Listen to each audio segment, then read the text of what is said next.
Hey there, it's Dennis Anyone with Dennis Hensley. It's a podcast about making things up and making things happen. I love talking to creative people, and today my guest is a novelist. His name is Brian Schaefer. He's just come out with his first novel. It's called Town and Country. I loved it. It's one of the best books I've read in a while. It just was so absorbing, and every character, you kind of got to know them and care about them, and I just thought it was really well observed and interesting and engrossing. Here's a little synopsis from the back of the book. The trendy rural town of Griffin has become a popular destination for weekenders and the city's second homeowners. But now a congressional race is in this swing district is highlighting tensions between lifelong residents and new arrivals. And a lot of the new arrivals are gay couples, rich gay couples. So it's that vibe, this race between these two different people in this town, in this beautiful town that's very trendy. And it just was about a lot of things. Politics and home and identity and judging other people. I just loved it. I was super into it. So it was really fun to talk to Brian, who is going to be in LA reading at Vroman's bookstore on the 20th. That's in Pasadena. And I will be there. I believe it's at 7:30 at Vroman's in Pasadena. And I'm looking forward to it. All right. Before we get to the interview, though, I want to remind you that this podcast, Dennis Anyone, is brought to you by me. I occasionally have some sponsors pop up, but mostly it's me. And I do it because I love it, because I love lifting up creative people. But if you want to support it, there are a few things you can do. One, you can go to DennisAnyone.net and leave a tip in my virtual tip jar. You can also become a subscriber to my Substack and Patreon spin-off. It's called Dennis Hensley's Happy and Gay. It's like a half-hour podcast. I do it every week.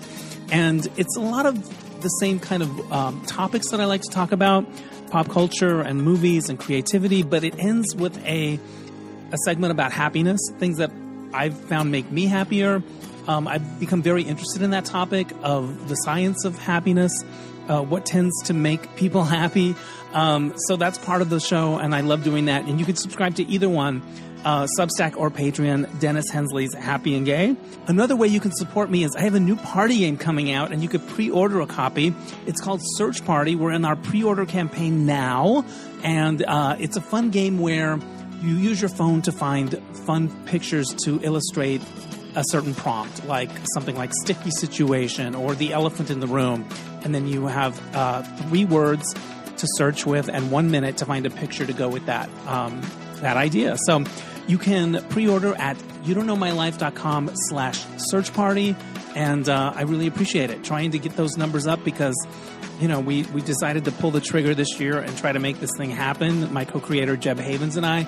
And it's different this time around than with our first game, You Don't Know My Life. There's tariffs in the mix, and I think people are a little more stressed out, and they're not like party game time, you know.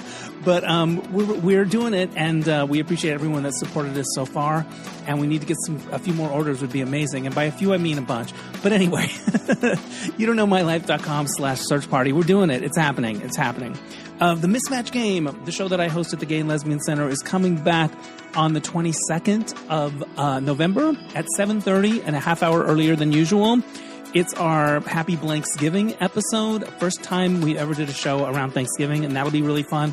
We've got Bruce Valanche doing the show for the first time, Jackie Beat, Nadia Ginsburg, Danielle Gaither, Danny Casillas, and Frank DeCaro, and it's going to be a blast. So the tickets are available at LALGBTcenter.org under events, and you can also find links on my Instagram, which is Dennis C. Hensley. All right, what else to plug? Oh, you can also become a subscriber to DNR Studios. I'm part of a group of shows under the Derek and Romaine podcast banner, and for a monthly fee, you get my show early, and you get all these other cool shows, queer shows, fun shows.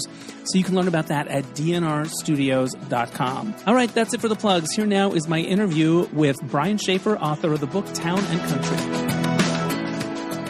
Joining me now from Manhattan, it's author Brian Schaefer. His debut novel is Town and Country, and I loved it so much, and I'm so excited to have this conversation. So welcome to the podcast.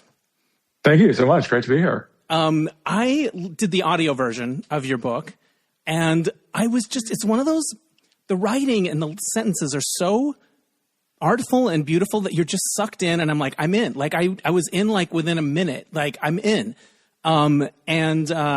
I just liked what it was about, all the characters, all of it, and I I'm really excited to have this conversation. So congrats. Thank you. Thank you. Thanks so much. I'm so glad you got to listen to it because my good friend Daniel K. Isaac read it. He's such a great actor. People may know him from Billions and Elsbeth, but he just has such a great voice and it's such a beautiful way to experience the story. I particularly loved his take on Will, the character of Will, the young, gay, 19-year-old guy that's kind of the world's opening up to him.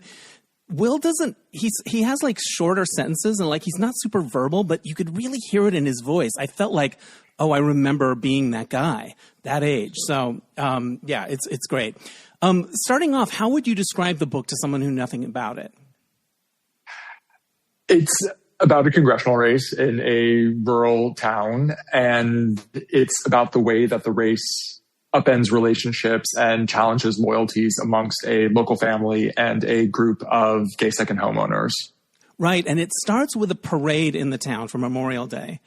And you getting to know the locals and the different people. There's a character named Chip who owns the bar in the town, and he's running for the Senate seat. And you get to know a little bit about his family and the history of the town. And then in the middle of the parade, there's this gaggle of gay second homeowners in their perfectly tailored shorts.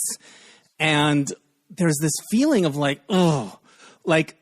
don't know, the tension is already there. And I'm a gay guy. Of who are these people? Where did they get their money? How do they work out all the time? I could picture them at the parade, and if they laugh at something, are they laughing at the local that did something unsophisticated? All of these tensions run throughout the book. Where did you first get the idea from? Where was the germ where you're oh, this is a world I'd like to explore? Well, my husband and I split our time between New York City and the Hudson Valley. So a lot of my observations came from experiences that I've had there. I've been to that Memorial Day parade many You're many one of times. the guys in the short shorts that everyone's freaking out about. You're in the gaggle.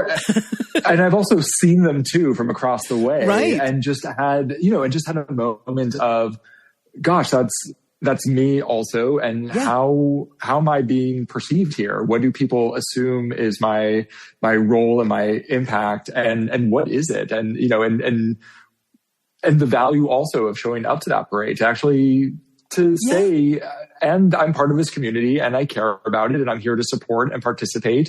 And so there is this, it's a moment where everybody comes together and it's a really beautiful way for neighbors to convene when they otherwise wouldn't. And it's also the time when you are evaluating people and you're wondering who people are and what they're doing here. And you start asking those questions. And it seemed like a really ripe way to start the story. And so even though this is set in a completely fictional town and it's in an undefined state, of course, my observations from going back and forth between a major urban area and a rural town over the past 12 years, a lot of what I observed and a lot of the questions that it raised to me is exactly what informed the book. And you must have seen the town change as you were there. Or the way you describe it in the book is that it doesn't really change. It just sort of expresses itself differently. Like the building that used to maybe be a Five and Dime is now an artisan bakery or something like it. Like the way you describe that evolution is really artful and I get this. This painted a picture for me. But it must have changed a lot while you were there, right? Would you notice that as you were Oh, absolutely. Yeah. And the stores would change constantly to the point where something new would show up. You couldn't really remember when it arrived. You suddenly completely forgot what was there before. Right. And so there is a way that the town just kept on changing and evolving with the waves of people coming up from the city. And of course that was so stark during the pandemic and during COVID when Hudson, where we spent a lot of time, that emerged as one of the largest places in America that people descended on during lockdown and during the pandemic. Yeah. And so that was a crazy moment of influx and it has reshaped the town in ways that are really positive. Some wonderful new restaurants and stores and boutiques. And for the urbanites who are up there, this is to our taste. And it's, establishments that that comfort us because of their offerings, their aesthetics. Yeah. But that also means that for the longtime locals, that is also a stark change, and the cost of living changes sharply, and there is a cost to that quick evolution. And that's also what I wanted to explore, is not that it's bad or wrong, but that it is a reality of towns like these that are attractive to urbanites. And what does that do to a community, and how do people respond? Yeah. The character of Diane, who is Chip's wife, she perhaps is the epicenter of all of these changes, because she was a conservative religious person who was active in campaigning against marriage equality.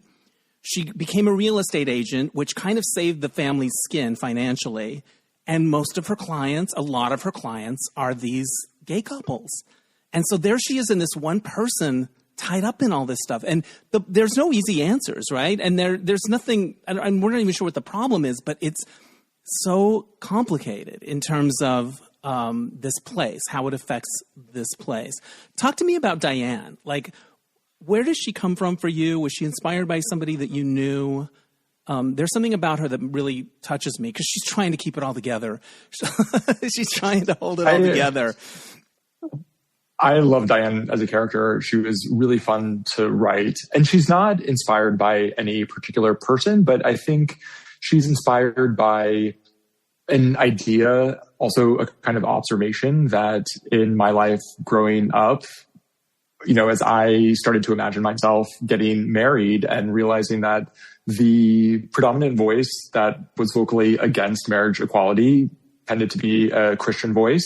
And I wanted to explore that. I wanted to find a character who embodied that, but not out of animosity. She comes to her faith in good faith. Right. And she is still an open-hearted person. She loves her out gay son, but she's very confused by him. And she doesn't know how their relationship can evolve to accommodate both her faith and his sexuality. And so her struggle was interesting to me. And I wanted to do it in a way that was not about demonizing her, that was not a story of rejecting her son, that this was a family struggling with both realities. And I was also interested in the way that this influx of gay second homeowners presented a challenge for her, because in the one sense, she's deeply uncomfortable with them and their lifestyle.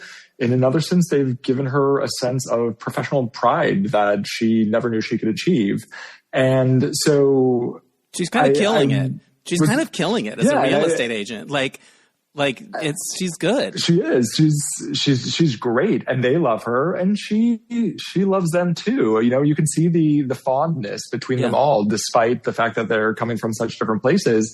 And I was just interested in this idea of what does proximity do to challenge our biases, and how that can start to chip away at some of the barriers that exist between people. Yeah. I will not look at oatmeal cookies the same after reading your book. There's something about that idea that you write about that I think is going to stick with me when I see an oatmeal cookie. Talk to me about the oatmeal cookies. The oatmeal cookies, which you're referring to, Diane is famously not a great cook. Right. Her husband, Chip, is the cook of the family. Right. But she prides herself on perfecting this one thing in the kitchen, the oatmeal cookies. And she serves them to her guests and to her children when she is hosting these church meetings to oppose the same-sex marriage equality bill. Right. And she offers them to her son Will, who is not out at the time, but has a sense that this is impacting him, that he is on his mother's opposite side of this issue. And he kind of literally swallows the cookies in the sense of having to swallow her faith and her position as he's figuring out who he is. And when we see him later in this story and he's canvassing for his father, he's offered cookies from a resident who also is clearly aligned with his father and his mother politically. And just like the taste of the cookies and what they bring up with him, what they remind him in terms of the kind of contradiction between the warmth and hospitality that is offered on the surface and the exclusivity and the biasness that is under the intention that is under them. And I wanted to play with that juxtaposition of people who outwardly can be so, can appear to be so welcoming, right? Even when their ideas, not even to their own knowledge, are so hurtful to others. Yeah. If you look closely at that recipe, maybe it's a little not what you want it to be. One of the gay men in the town is running against Chip, the local. His name is Paul Banks. And he's vivid as well, because there's one point and he's like, I love America. Like, at first you think he's just an opportunist and he just wants, and then he'll say something really like patriotic and like his heart is kind of in it. Like it's just complicated, the whole thing. And even toward the end, it was like, I wasn't sure who I wanted to win the election. I did come down on a side at the end, which I can share with you or not. But yeah, talk to me about the gay candidate and how you thought about him as somebody running for office in this town. Your reaction to him is exactly what I was going for, which is, he's a young, untested, using this race, and he's married to an older, wealthier man, and their resources allow them to buy a home in this district to be a springboard to his political career. And so he's absolutely an opportunist. And that is, that's quite a turnoff, even if politically you would align with his politics, perhaps, and you would see him as part of the national puzzle of, quote unquote, your side. But also the way that he enters this race and his inexperience is absolutely off-putting.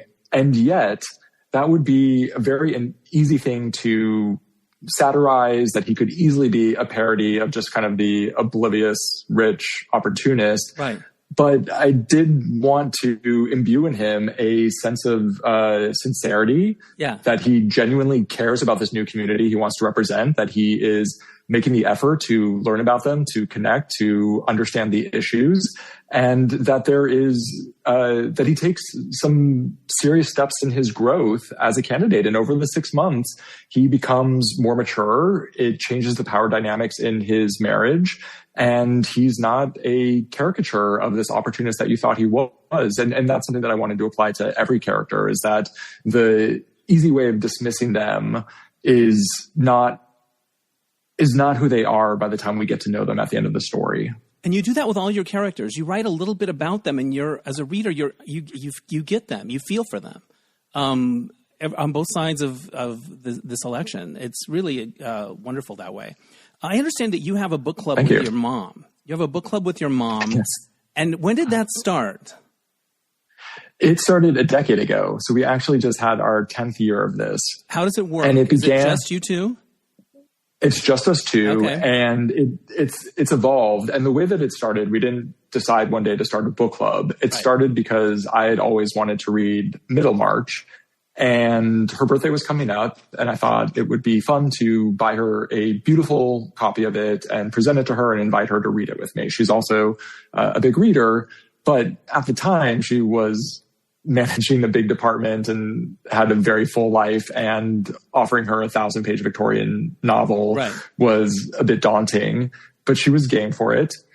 It took us 6 months. And when we ultimately had a conversation about it, it was just such a fun moment, and it opened up new avenues of conversation that we hadn't currently had, talking about marriage, talking about society.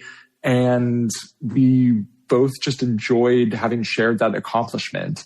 And so the next year I gave her another book, and the trend that emerged from that is that we decided we were going to read these big classics that were well known in culture and that would frequently pop up. So we read Dickens and Edith Wharton and the Brothers Karamazov, and this past summer we read Moby Dick. And so they became about tackling these major literary projects, but doing it with a partner, and then coming together to have conversations about them. And it's evolved to the point where, even though this is our one official book every summer, we read books together throughout the year, because we're always now recommending to each other when we speak every week. We're asking, what are we reading? And conversations come from that have really deepened our relationship.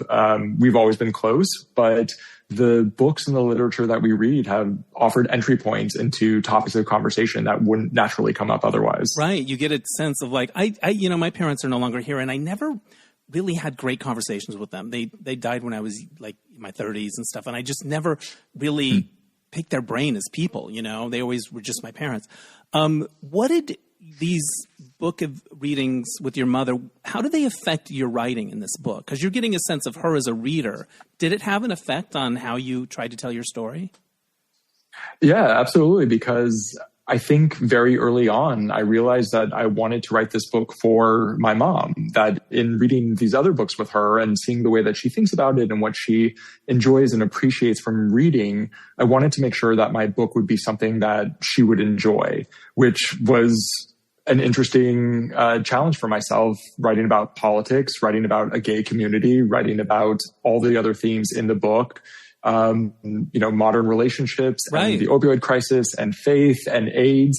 And how do you do that in a way that is palatable, that is entertaining for a reader like my mom? And so it really challenged me to put her front and center and say, how do I write this book? How do I tell this story? How do I develop these characters in a way that she's going to enjoy? And that by extension, this is a book, not just for gay men, but a book for moms as well. Yeah. Did she give you any specific feedback that was like, that made a big change around it, or anything you can point to that was like, oh, that's a mom thing? She read early drafts of it, and she pointed out some dynamics in the gay relationships that brought up questions for her, that helped me find the language to better clarify or to better express, what the characters were going through and what it meant to them, and why these relationships were significant and why they wanted to structure them in the way that they did. And I think obviously the character of Diane, which is not even close to my mom.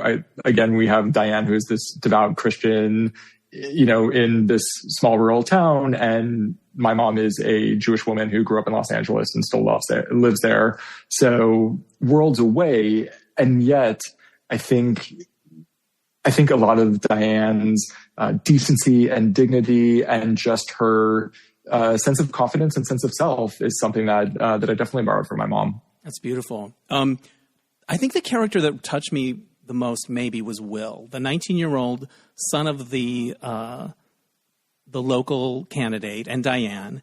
And he came out to them kind of in a little moment, a spontaneous moment, like a year earlier perhaps. But he's back for the summer. He's working in the bar. He's also a caterer around town.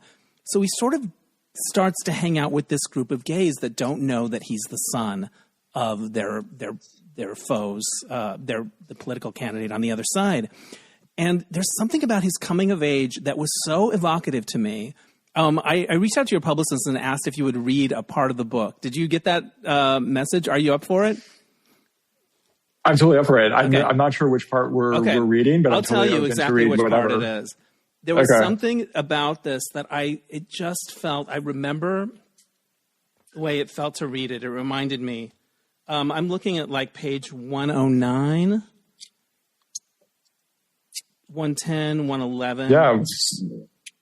Right. So we're at the 4th of July pool party. We're at the 4th of July pool party. Will has been invited by the gay guys.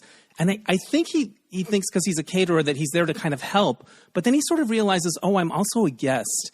And these sexy older men who are so free, and it's intoxicating to him, but he's also kind of feels a bit out of place and all of that. Maybe start at the bottom of 109. Because he showed up in board shorts and they're like, go put on your swimming suit. And he's like, this is it. Mm-hmm. And what do you think of that? Just something about that scene. I remember what it felt like to be Will in that scene. Yes. Great. This is going to be a bit of a racy scene. Yeah. But it'll be fun to read. Okay. So are you into it? We'll start with, I'm into it. Yeah, let's do it. So we have Will, the young bartender caterer who was the caterer at Paul Banks's first campaign event, right? And was then invited to this 4th of July party. So now Will has showed up. He's in his board shorts And Paul Banks, the candidate, his father's opponent, has just offered him a drink, which Will has downed out of nervousness. So Paul laughs and says, "Wow, that drink went quick. Another? Or maybe you should change first." I didn't bring a uniform," Will stammers. "I'm sorry, I thought..." No, I meant into your swimsuit." "Oh, actually, I'm already wearing it." Paul eyes Will's shin-length shorts with a pained grimace, and Will instantly understands. Such a garment was the only acceptable swimwear among his high school peers who had hunted for signs of nonconformity and flamboyance with the vigilance of prison guards. Paul squints at him. "Maybe you'd like to borrow something more appropriate?" Paul takes Will's silence as affirmation. "We'll be back," he says to Stan and Jeremy, then steers Will up a flight of stairs and down a long hallway to a large, bright bedroom with a 4-poster bed and a handsome credenza. Paul extracts a turquoise swim brief from a drawer full of them. "This is a good color for you." He hands it to Will and stands expectantly. Will fingers the smooth scrap of fabric. He has never worn so little so publicly and feels utterly unprepared for the exposure.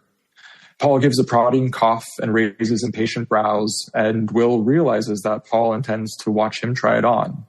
In a hectic second, he debates whether to seek privacy in the bathroom, but Paul looks restless or greedy, and the vodka has dulled Will's restraint. His body asserts control.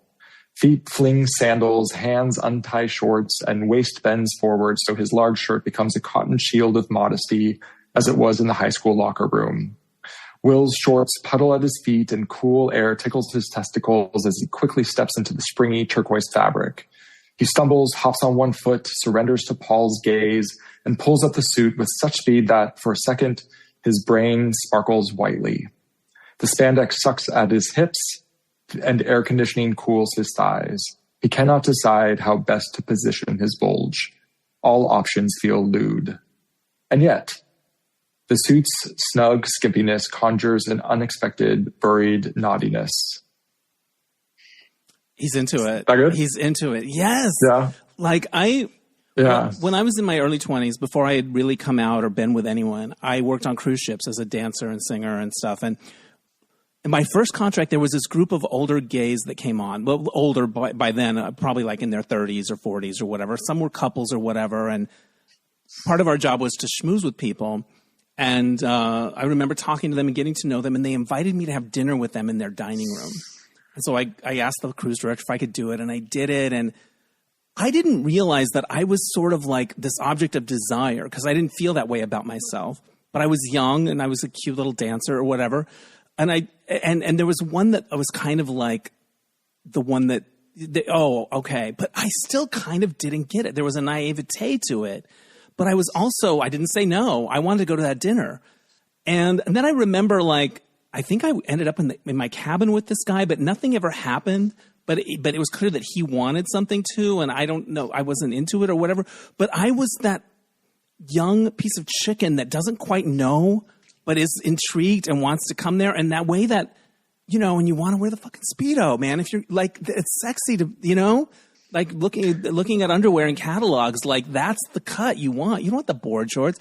But also I remember that thing of like not wanting to do anything that was seen as gay among your high school peers or what, you know, sitting with a chair in between you at the movies. Like that's how vigilant we were. So there were so many lines in that section that you read that were like, yep, that rang that bell. Yep, I relate to it. And you just described things beautifully. So what were you thinking about when you were... What were you thinking about when you were thinking about Will at that time? Do you remember moments like that from your own life when you were kind of aware but also still a little clueless?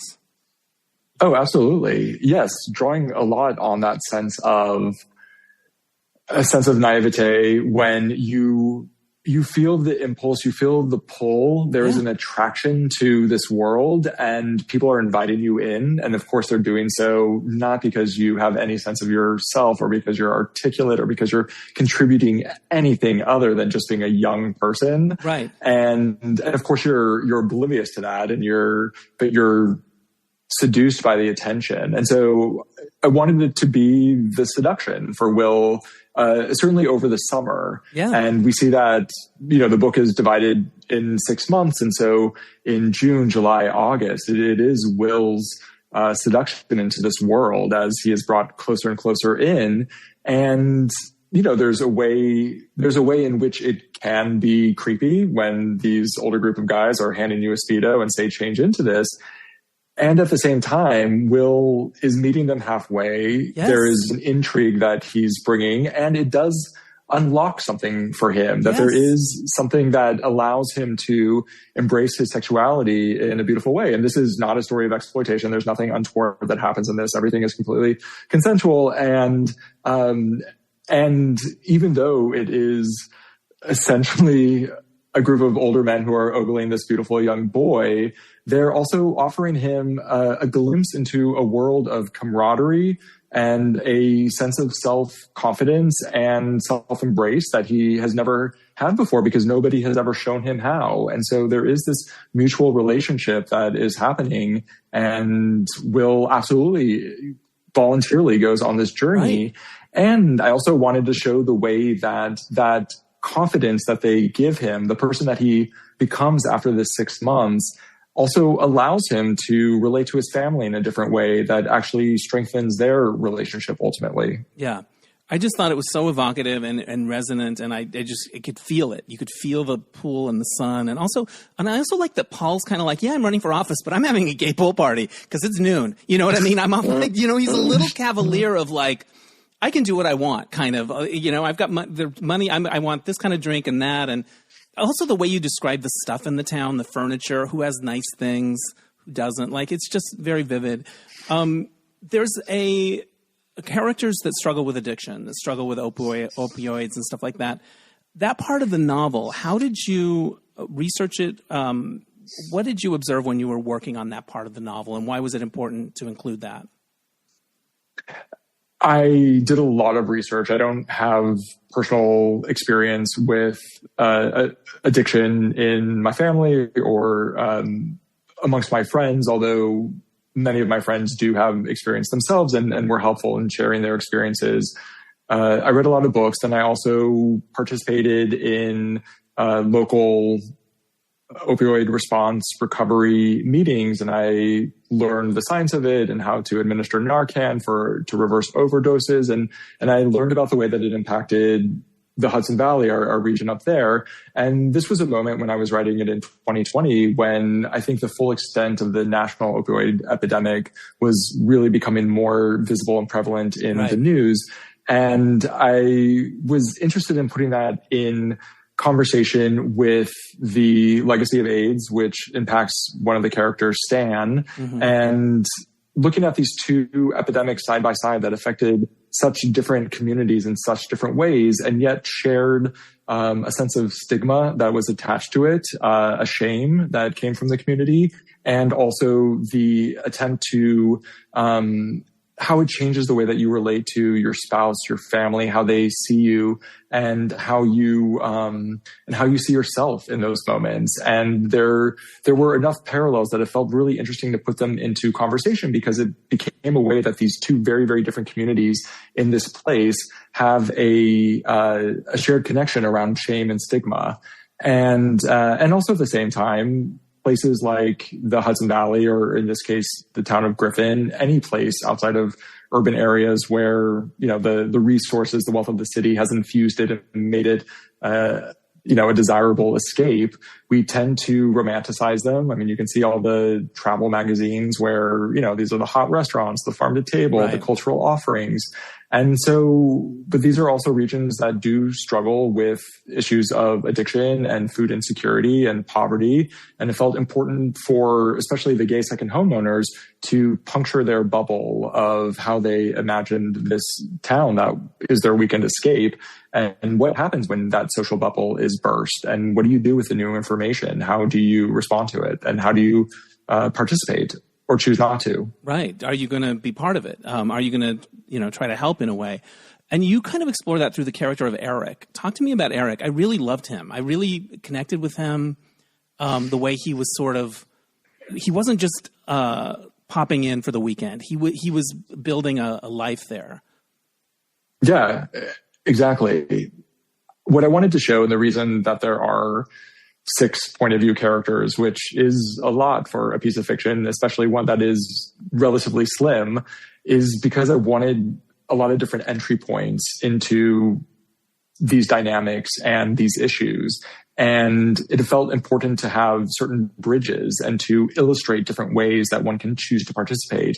And Eric is someone who decides to actually see the community around him for what it is. He's one that starts with a romanticized vision and starts to have some clarity around his neighbors and the dynamics in the region. And that's because of the interactions that he has with people that some are accidental, some are, one is through, this torrid affair that he starts up with a local farmer. Another is just through a relationship that builds over time because he frequents the local hardware store.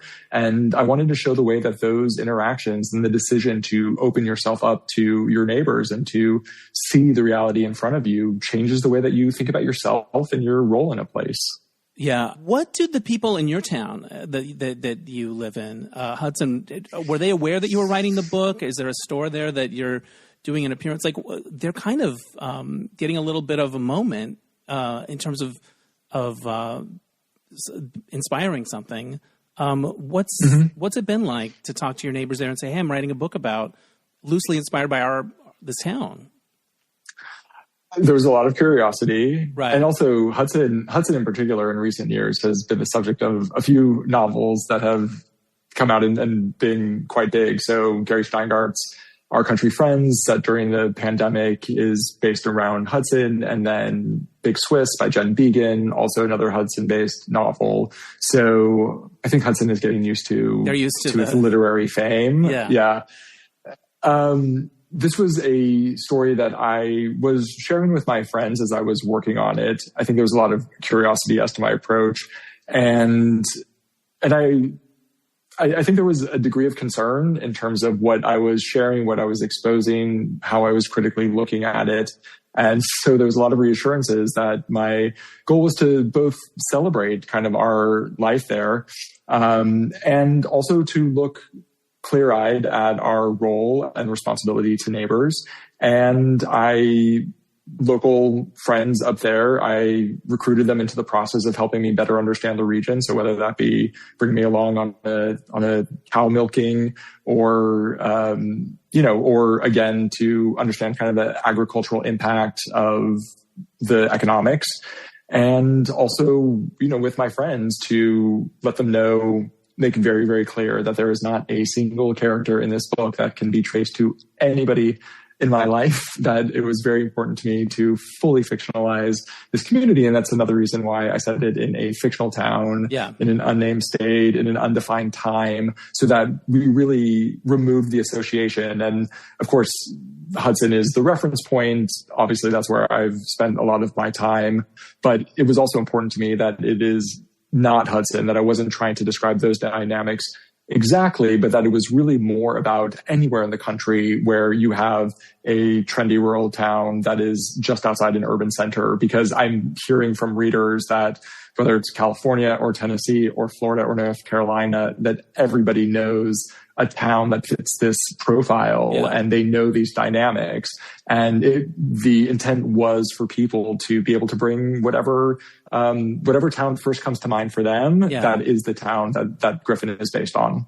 I visited Joshua Tree a couple of years ago, and I was talking to one of the locals, and they said that because of all the Airbnbs, the locals could no longer afford to live there. So the person that was waiting on you in the restaurant couldn't afford to live in Joshua Tree anymore because they were all trendy Airbnbs. And there was something so painful about that. But I could see that dynamic happening all over the place, and it's probably something you observed as well. Absolutely. Yeah. Yeah. Talk to me about the character of Leon. He's a gay gentleman. He's a bit of a shit stirrer. He's the character I struggled with the most in terms of connecting to him. But he's a person that exists. I kind of know that guy too. Talk to me about him. He's a person who gets in his own way constantly, and you want to be like, you want to just stop him. Don't say that thing. Don't do that. He wants so much to be liked. And he's trying so hard. Yes. Notice I say talk to me about him, and then I won't let you talk to me about him. No, it's not. No, it's great. There's something frustrating about him. Like, don't say that. He just doesn't know how to do what he needs to do to sort of connect with people.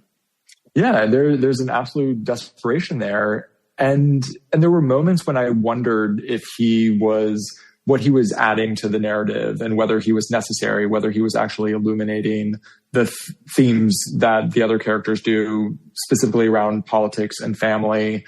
But ultimately, he kept staying with me as someone who needed to be part of this community and part of this dynamic, because I think what he illustrates is the way that social circles can cut people off, and the exclusivity of them. And so even though we're describing these gay second homeowners and we're seeing the way that they create this community that in some ways is isolated from the rest of the town, that even within that, it is an exclusive community that not everyone is granted access into. Right. And Leon certainly is this counterpoint to Will, who offers nothing other than his youth and yet is welcomed in, whereas Leon, who's trying so hard, is just not accepted and not invited to be part of it. And then what he does with that when he's rejected and when he's dismissed, in many ways he became my most allegorical character, because it is something that I've observed in our national politics, is that when people are excluded from what they desperately want to be a part of, what they do with that sense of dismissal and the sense of feeling condescended to, and the way that can turn into anger and revenge, and how that then, really stirs up the tensions and the drama, and really can upend the dynamics for everybody else. Yeah. It did feel like something that we've kind of experienced on a broad scale, and Leon felt like a way to explore that. Yeah. Now, the book is set before Trump. Am I right? It's the years. Yeah, it's not a defined. Yeah. Well, it's not a defined year, and the reason behind that is because I didn't want these characters or this story to have to respond to particular national figures or particular national moments. And in that sense, it is, it is something of a fantasy of a political novel. Right. There's something like almost of a parable about it, where, it is removed from the national toxicity, but that was very intentional in order to strip it of the associations that we have and to really focus on these communities, these characters and their relationships, and to see if maybe by removing all of the things that we now that are now part of our toxic stew of politics, if we can look at our community, look at our family, focus on repairing our relationships there, that maybe that creates some sort of way that we can then start to improve our national civic dialogue as well. Yeah, no, it did definitely resonate that way. And you almost don't want the national crazy. It's too crazy to. It stages everything. You can't examine anything else. How hard was this book to get published? I saw on Instagram that you started it a number of years ago, and there was a lot of publishing, navigation, that world. Like, how hard was it to get it out there, to get it published? It took a long time, certainly from my perspective. I think in the world of publishing, maybe it's quite average, but I essentially wrote it and finished a draft that I felt comfortable with within about a year and a half. And one of those years was a COVID year. So I was able to work on it with an intensity that I'm not sure I would be able to do any other time. But once I finished the draft that I felt ready to share, I needed to get literary representation, because this is the way that you ultimately get to publish, at least in the mainstream way, if you want to go the kind of mainstream publishing route. And it took me 2 years to get an agent. I queried almost 50, and I did it in stages, and I got some very positive feedback, and people were interested in the story and they liked my writing. And ultimately they would say, but I don't see an audience for it, or I'm not the right agent for it. And then I would go back to the drawing board. And so finally, after 2 years, I had an agent who got exactly what I was trying to do, who saw a vision of who the reader was for this. And she said, yeah, we're going to do this. Then once I had that, I thought, okay, I'm in the clear now. It's just a matter of time. Agent. Yeah. This is going to be fine. And then we send it out on submission, which means sending it to editors, to publishers, to the various imprints, and no offers. So the first summer that we went out with it to over 30 editors, either all passes or no responses. And I had to take it back and think about, are there any changes that I want to make? I got some nice feedback. And so that was actually when the first chapter took shape as it is now. It had been at a different place in the story. The chapter is the parade, right? Or is there something before the parade? The parade. Yeah. That's great, because you meet everybody in this very active place, It's great. Yeah. In an earlier draft, it was actually a 4th of July parade, and it came in the middle of the book. And I realized one of the feedback is that we didn't really know whose story this was. And so I had to make it very clear to the reader that it is all of their stories, and therefore I need to find a way to introduce them all very quickly. And so I realized that the parade is the place where they all convene. And so I moved that to the front and allowed it to the way that we get introduced to them. Yeah. And so after the first round of rejections, when we were unsuccessful selling the novel, my agents, to their great credit, said, we still really believe in this and we are going to give it another try.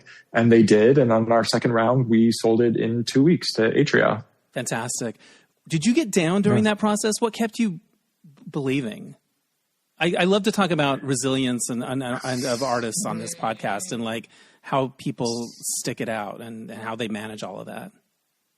I think, yes, I absolutely got down, because I think every author goes into it with like a little bit of a delusion where you think, what I wrote is great and somebody's going to respond to it quickly, and I'm going to be the exception, that this all is a smooth process.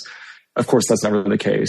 I think I got enough positive responses to indicate to me that I was on the right path, that I had something that was there that was not, that for whatever reason was not connecting with individual agents, but that they were appreciating what I was offering and encouraging me to keep trying at it.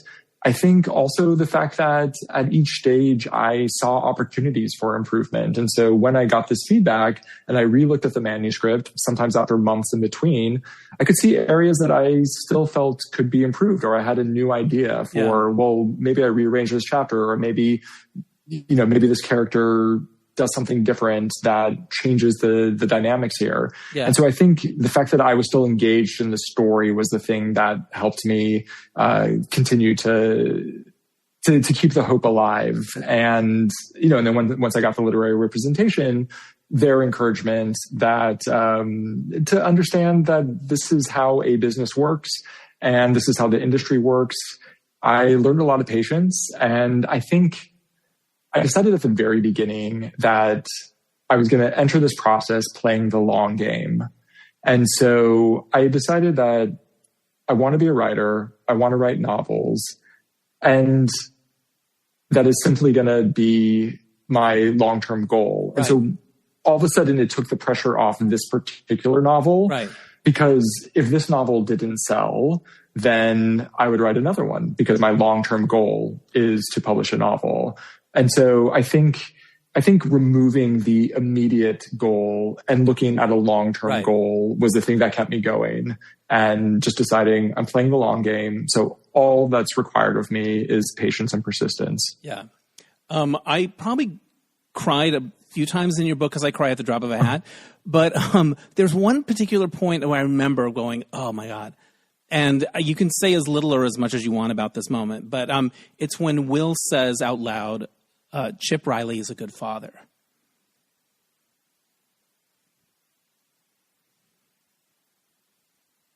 Damn. There's something about fathers and sons that gets me. Yeah, and that was note to my father as well, who I have extreme political difference with. And, over the years, we've sometimes struggled to have those conversations, and we've gotten a lot better at it. But in a lot of ways, he was the inspiration for that relationship and that dynamic, which is, this is somebody whose politics I disagree with, who makes political choices that disappoint me, that confuse me.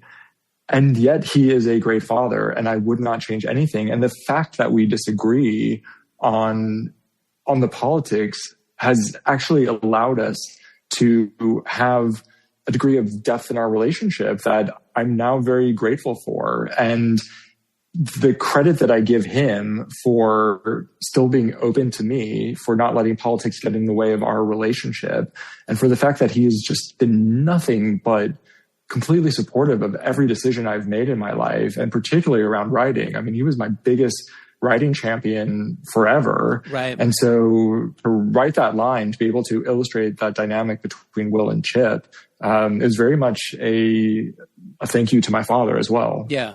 And where he says it, when he says it, it was just beautifully depicted. I would have voted for Chip. I'm not going to say how the election turns out in your book, but I think I would have voted for Chip. Do people come up and tell you who they would have voted for? Do readers say this is who I would have voted for? Yeah. Yeah, and oftentimes they're surprised by it, and that is something that I didn't vote for the gay that guy I wanted to. In my heart, for some reason, I just felt like. It's not because Paul is easy to dismiss. No. Because I think by the time we get to the election, I think he makes a legitimate case for himself. And I think the questions of who you vote for have nothing to do with this is the good guy, this is the bad guy. You are actually thinking about, well, who is the best person for this place in this moment? And I think to question our assumptions and our political allegiances, and to not just so automatically say, well, this is because of identity, because of the party next to their name, this is the person that I obviously have to vote for. Right. And I recognize that this is completely different from the way that our politics actually work, that when we go into a voting booth today, there's a sense of urgency and there's a sense of fear, and and we have to take national issues into consideration.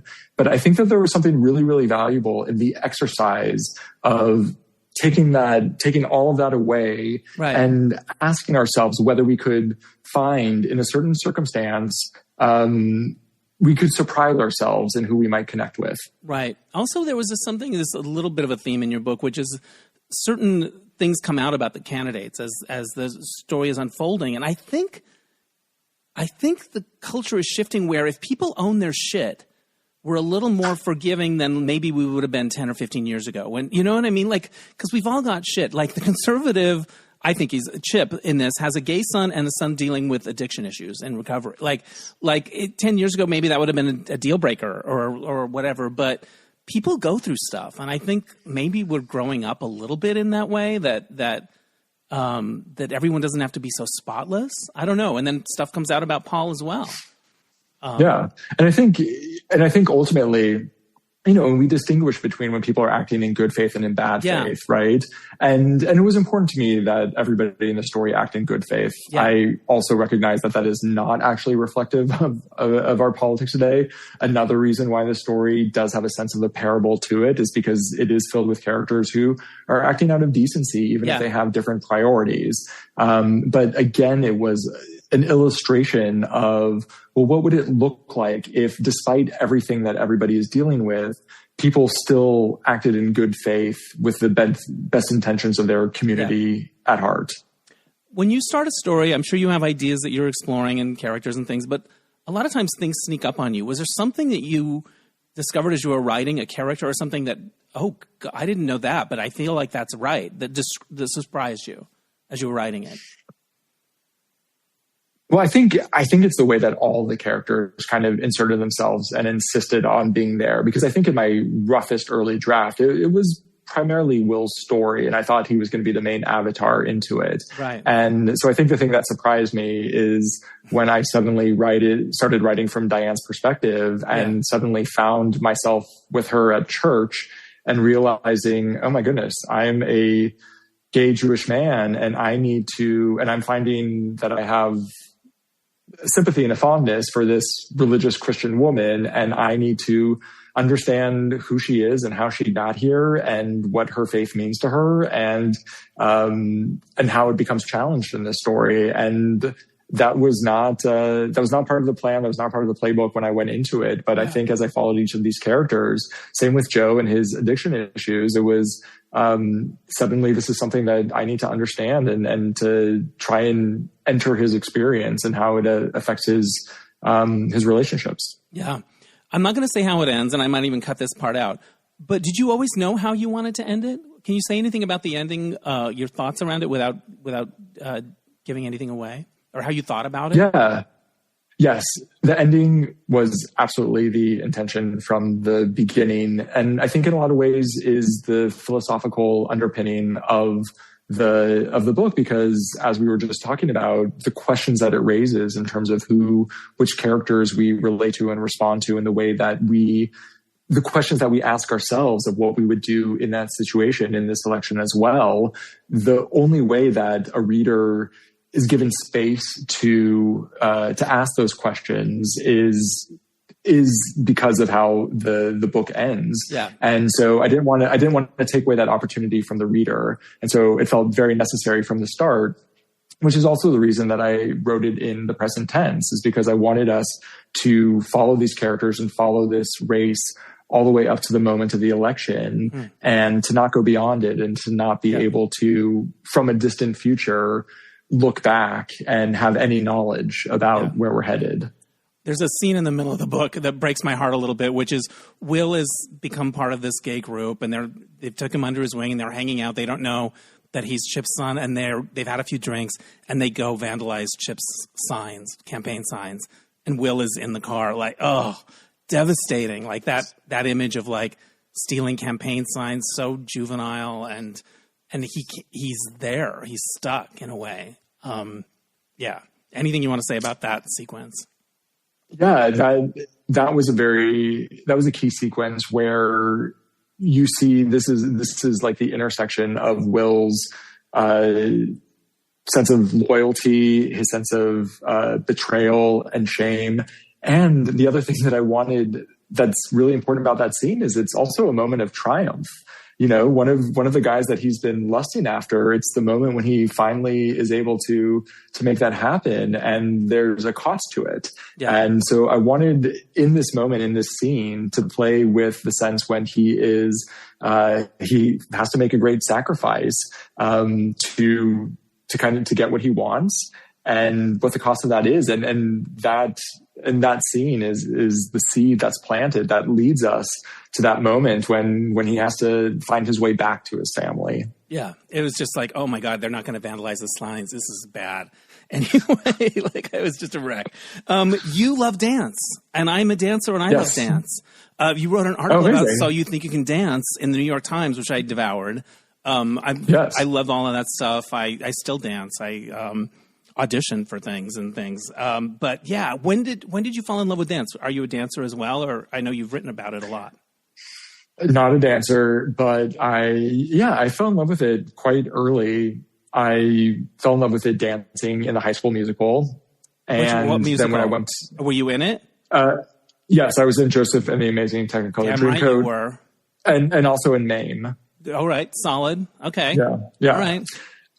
And then when I went to university in San Diego, I started taking dance classes in the rec department for fun. Yeah. And then I was encouraged to go into the dance department, and then just totally accidentally ended up with a second degree in dance. And I just fell in love with the art form.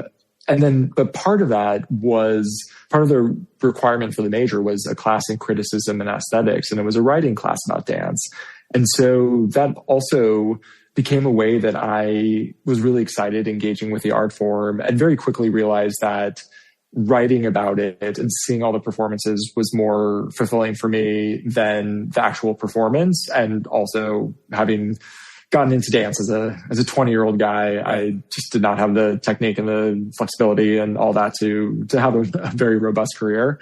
But it was the writing that excited me, and that became a kind of Trojan horse for me to write for all these publications that with no journalistic training, I ended up, I've been contributing to the New York Times, to their dance coverage for the past 12 years now, just as a freelancer, but quite regularly, and getting to write about all different aspects of the form. And it's just been so exciting to be involved with it in that way. You profiled Derek Hough. I just watched last night, he and Julianne Hough did this guide to the Derek and Julianne Salute the Movies. Have you seen this special on ABC? I think it's on. No, I haven't. The dancing is phenomenal. It's so good. Yeah. They do Saturday Night Fever. Incredible. They are incredible. Like, I was like, they're the modern day Osmonds, but they're also like great at everything. Like the technique, and they don't phone it in. Like, you could tell they're killing it. Anyway, dance. No, they're really, really hardworking. Yeah. Did you happen to watch the show on Amazon, Etoile, about ballet dancers? I did. I wrote an article about it for Town and Country magazine. I have to read about it. Okay. I interviewed Robbie Fairchild and Tyler Peck, and it was very fun. Yeah. I love that show. The gay couple, I was rooting for that gay couple all the way through it, and there was something and they kept you going. But at one point, there was a character that talks about what dance means. She's on a panel. Do you remember this scene? I think so. Yeah. She's being interviewed by like a smattering of us. She's being interviewed by Isaac Mizrahi, and they're like, and she was sort of saying that, like, she sort of made the point that, like, in this time when everyone's so angry, dance can rise above it. It can express these things, but it can be on a different plane. Like, it's like being in the clouds. Anyway, I thought it was so resonant and moving, and so yay, dance. I love it. Yeah. I get really into So You Think You Can Dance, and then, like, a few weeks after it's over, I kind of forget who people are. But I once went to a party where there were like 50 of them, and it was like a petting zoo of like, oh my gosh, there's Robert, and they were all nice because they're all super nice because they're dancers and they're not used to being in the spotlight. So yeah, I'm all about it. When did you know you could write? When did you know, oh, I can string words together, I can do this? Because the writing in this, the sentences, it's just wonderful. Thank you.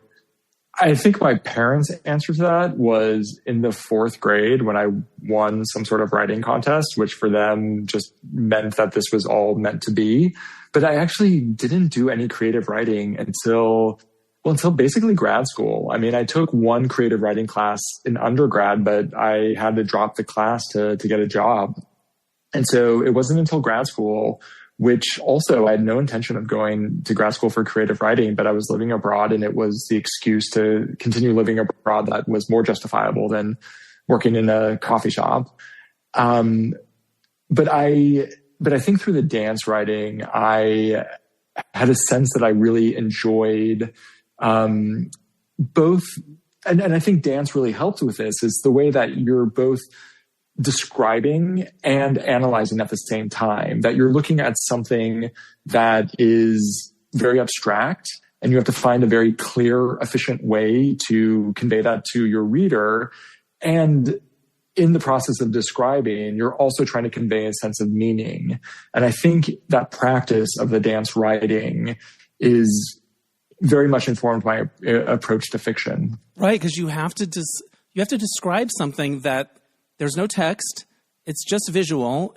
So you might be able to show a photo, but it's like you really have your work cut out for you when that's what you're going to try to write about. I think that makes sense to me. So you're coming to LA. You're going to do a reading or an appearance. I am. I'm going to be at Vroman's on Thursday, November 20th, which is really exciting because I grew up in Pasadena and Vroman's is my hometown bookstore. And to be able to bring the book there full circle with all my family, it's going to be super special. I am trying to come. I'm planning to come. I understand that originally at one point the book was called The Duffels, which is explain what the Duffels is, because I think it's a very vivid word and it's used in a way that's really vivid in your book. So the Duffels is a term that I came up with to describe the second homeowners in Griffin, in this fictional town. Up in Hudson, there's actually a term that they call us Sidiots, which has a harshness to it. Sidiots. I like Duffels is better. Yeah. Well, with the ethos of the book that I wanted to write, I wanted to find something gentler that wasn't judgmental, that was just truly descriptive. And so the duffels is, of course, the bags that everybody carries when they're, driving up or getting off the train, and because they're only there for the weekend. And so that was the title that I queried my agent with, and she loved it. And that's the title that we sold the book with, and my editor loved it. And then kind of at the last minute before we started going into the production and design process, we realized that as fun as it is, it doesn't tell you much about what this book is about. And it's actually only describing half the cast.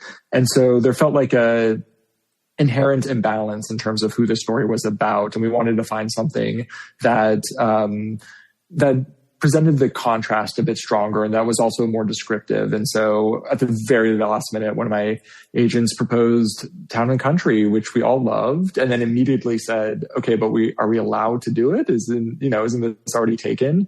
And when we realized that, no, this was fair game, it really felt perfect, both in the way that it captured the entire landscape of the story. Right. And then also, and also, of course, the kind of cheeky wink to this, luxury lifestyle magazine. And then also when you break it down, it is about the relationship between the local and the national, which felt kind of perfectly encapsulating of the story's politics. Yeah, it's so rich. The whole thing is I think it would make a good TV show. I agree. I hope Ryan Murphy, if you're listening, I mean, it's no all's fair. I have one more question, actually 2 more questions for you, and then we'll wrap it up. I may cut this as well too. There's something really tragic that happens in your book, and very shocking. Can you talk a little bit about that without saying much? But it was a little bit like, oh my God, there's an oh my Godness about it, which I think is true everywhere, but I think it is true in some of these communities as well. Yeah, I think it was important to me to not hold back on the impact of the reality of some of these rural communities and what they're facing economically, and the economic desperation that's there. And, I think, and it also came from a sense of wanting the story to have real weight and consequences. Right. I think without it, I think there could have been a sense that all these characters essentially skated through unscathed. Right. And it felt important that there was something really profound that was lost in this community that they had to grapple with and deal with. And so I did constantly question why I wanted this element in the story, but ultimately it felt like it needed to have a moment of darkness and reckoning, because that also felt true to the reality. Yeah. You mentioned that you lived abroad. I read that it was in Tel Aviv in Israel. How did that time change you, being there, living there? Was it profound, I imagine? It was. I was there for 3 years. Initially went there on a leadership fellowship where we kind of explored all aspects of Israeli-Palestine society in a small cohort. And it was actually the opportunity through that fellowship when I started doing creative writing, which led me to the graduate program in Tel Aviv that I ultimately did for 2 years. And so that was the reason that I stayed. And simultaneously, because I needed a job, I started working at the Israeli newspaper Haaretz and began my career as a journalist. And so it was that juxtaposition of graduate school for fiction, kind of by day, and the newsroom by night, although I actually had like the super morning shift. So it was like journalism at 6 a.m. and then grad school in the afternoon. So I was reading fiction and I was reading news and I was learning to write beautiful sentences. And then I would go and learn how to chop them all off and get to the point and learn how to be a strong editor. Yeah. And I think that also really informed, my writing style in terms of how they each informed each other. So, 2 very different approaches to writing, but I think the fusion of them is what I took away. Did it change the way you think about America being away for a while, getting to sort of look at it from the outside? Yeah, I think so. And I had also studied abroad in Copenhagen, so I had that experience as well. And yeah, anytime that you step outside of your of the culture that you're born in and that you're used to, you start questioning everything. And of course, Israel is such a complicated place and raises so many questions, and to try to start to understand the history and the dynamics there was challenging, and especially in relationship to the United States, and particularly understanding my relationship to both as an American Jew. It was a lot of rich thinking, and the fact that I had both fiction and journalism as outlets to explore and try to make sense of my ideas and feelings, and also the ability to be in conversation with so many interesting people, activists, politicians, journalists, artists, that all very much informed the way that I think and what I want to do with my writing. That's awesome. That's amazing. I have one final question, but before that, tell people how they can find your book, anything you want to promote about it, because I think everyone should pick it up. It's wonderful. Thank you so much. It is in bookstores now. Hopefully it is in a bookstore near you. If not, of course, you can order it online. And I'd like to recommend Bookshop, which supports independent bookstores. You can also, as Dennis was listening to the wonderful audiobook by my friend Daniel K. Isaac. And and happy to engage with everyone on on the book, any questions and any conversation. So you can find me on Instagram. It's Brian Schaefer, and I'm happy to have a chat about it. And if you're in LA, come to Vroman's on the 20th, and I will. I plan to be there as well. Here's my final question. You said it took a few years to write, a long time to find an agent, all of it, the long road, the rewrites, all of it. How does it feel to be here now with it out in the world? It's a bit surreal. It's also a big relief. The fact that it actually happened, that it came to pass, that it's something that I'm now able to share and celebrate with my friends and family. It's a very special moment, and I'm really proud of it. And I'm very excited that it's a physical thing now that is on my own bookshelf and part of my own library. It was a lifelong goal. And now I've done it. And that's also really exciting because now I get to create new goals that are going to be unexpected, and they're going to take me to someplace new. All right. Well, I loved it. I hope to read many more books from you. And I look forward to hopefully meeting you on the 20th. And thanks for doing the podcast. I appreciate it. My great pleasure. Thanks for having me. Thanks again to Brian Schaefer. Pick up his beautiful book, Town and Country, and maybe I'll see you at Vroman's on the 20th in Pasadena. All right, so this happened. I got to dance in another commercial a few months ago for Walmart. I don't think I ever said much about it because I think there are NDAs. You can't talk about it. Anyway, I'm country line dancing in this commercial for Walmart, and it came out. But I wasn't able to get a copy. I hadn't seen it. A friend was like, I saw that on YouTube, and I saw your face, but I couldn't find it. And finally it emerged. My agent was able to get a copy. And so it's this woman who is the protagonist of the commercial, and she says, by day I'm a crochet queen. She's an older woman, kind of fabulous. But at night, my friends don't know I'm a boot scooting baddie, and then she goes and she ends up in the club and she does a little line dance, whatever. So there I am in it, and you could see me poking out behind her head, doing a little boot scoot, and I'm wearing my glasses in it because what had happened was this opportunity came along at a time when I can't wear my contacts because I'm getting cataract surgery. And they're doing all these measurements. And if you wear your contacts, it affects the shape of your eye. And then they won't know how to do the whole thing. So I haven't worn contacts since July, maybe. Anyway, so I was like, I have to, I can do it if I can wear my glasses or whatever. And so they were like, fine, great. And there I am in my glasses. But I'm also taking this consciousness raising class. It's called Consciousness with Comedy. And it's through Burbank Adult School, which is close to where I live, and it's fabulous. I'm going to take a class there every semester, I've decided. It's just great. It's really affordable. And anyway, this class is taught by a guy named Jeffrey Stein, and it's about the voice in your head and how you can make it, your friend instead of your foe or whatever. And this past week we were talking about appearance and body image and things like that. And it I was kind of thinking about what are stories that I've told about myself related to these things, appearance or whatever. And I brought up in the class, I was like, you know what? I decided that I can be, not only am I more attractive with contacts than glasses, but I'm sort of invisible in glasses. I've decided this. Because my vision is bad and they're thicker glasses and my eyes aren't that big to begin with, I feel like if I have my glasses on, I'm almost like invisible. Like no one could possibly be attracted to me in my glasses. And so, like, if I have to host the mismatch game in my glasses, I'm like, oh, it's not as good. Or if I was in this commercial without glasses, it was a big deal. I was with my agent saying, I have to wear my glasses or whatever. Like, Walmart's going to have a board meeting to decide whether or not I can wear my glasses. In other words, it's this big story I told myself about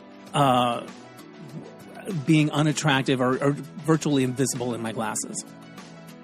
It's all bullshit. Like, it's not true. I don't see other people in glasses and then not notice that what else is going on with them. Like, but it's a narrative that I've decided, and I got it in my head that that's the way it is with glasses.